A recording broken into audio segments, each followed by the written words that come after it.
I heard a lot of people say, change is hard. How many of you heard that in the last week?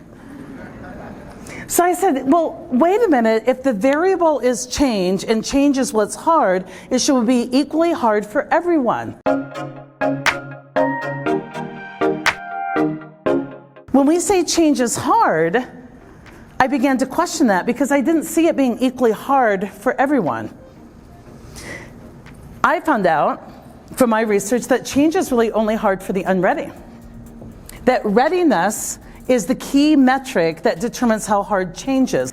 And what's frustrating to many of the people that are ready for what's next is that they are told to consistently slow down and hold up while you enable and coddle people that didn't maintain a state of readiness. And then you critique them for being impatient and righteous, and the same behavior will never please a low accountable and a high accountable at the same time. And we started to teach people to get fluent but not attached. Attachment, according to the Buddhists, is the source of all suffering. We started to blow up these myths. And then I heard one that I hadn't heard before, there's too much change. And that's where I knew the ego was at play. I said, you know what, let's try something. Let's take out the word change. That seems loaded with meaning. Let's put in the word next, just to play with your mind, just to get you mentally flexible. Bypass that ego. Take every sentence you've said to me in the last 15 minutes and insert the word next. There's too much next. Can we slow next down? Can we phase next? I can't believe that we have to deal with all this next. You can't expect us to just keep doing next after next after next. When you change words for words, you start to see where the ego is playing you, where you've adopted some irrational beliefs, where you have some mental processes that aren't working that well for you. I love your story 3 years ago, the story you told about we're moving again, they're coming at you with the pitchforks and things like that, and then the realization of why aren't we becoming more mobile? That's like the story that hooked me, and the story that I remember, that I share with others. I'm always like, look, this is how it is. So I love it. Yeah, story, we can't hear it again. You complain about moving. We got to get mobile and surrender early and often. Just surrender. Yeah. A lot of people said, Sai, you don't understand. We are change fatigued, and they're saying, Sai, we have so much change coming at us. When you resist,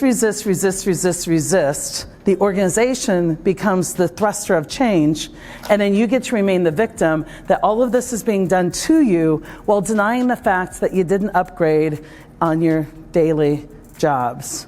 I'm really wanting to just interrupt your thinking, because a typical person's reaction to change is surprise, panic, and blame. Surprise, panic, and blame. I'll walk in, and I work a lot in healthcare. I work in lots of other organizations, and people go, Sai, you don't understand. Our hospital, we bought another hospital, we're merging. And I'm just totally shocked. And I said, you're surprised? Like, how long have you been in healthcare? 18 years. What have we been doing for 18 years? Merging. What's the key survival strategy for healthcare? Consolidation. Why are you surprised? But I need to know the why. Okay?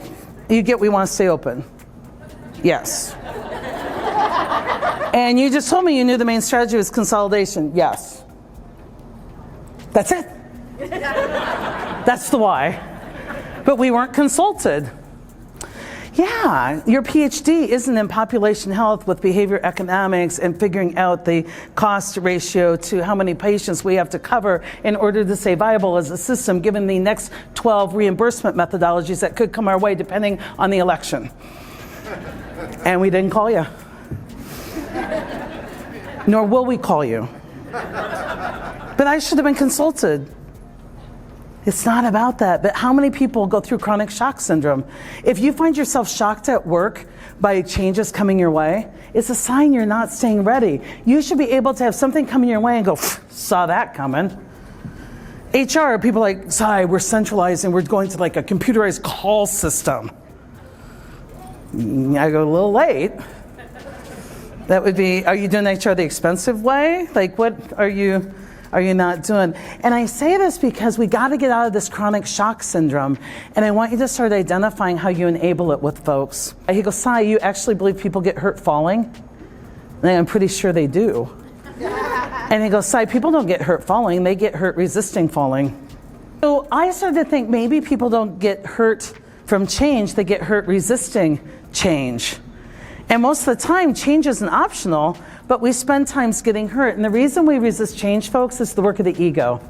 We want our preference to trump business potential.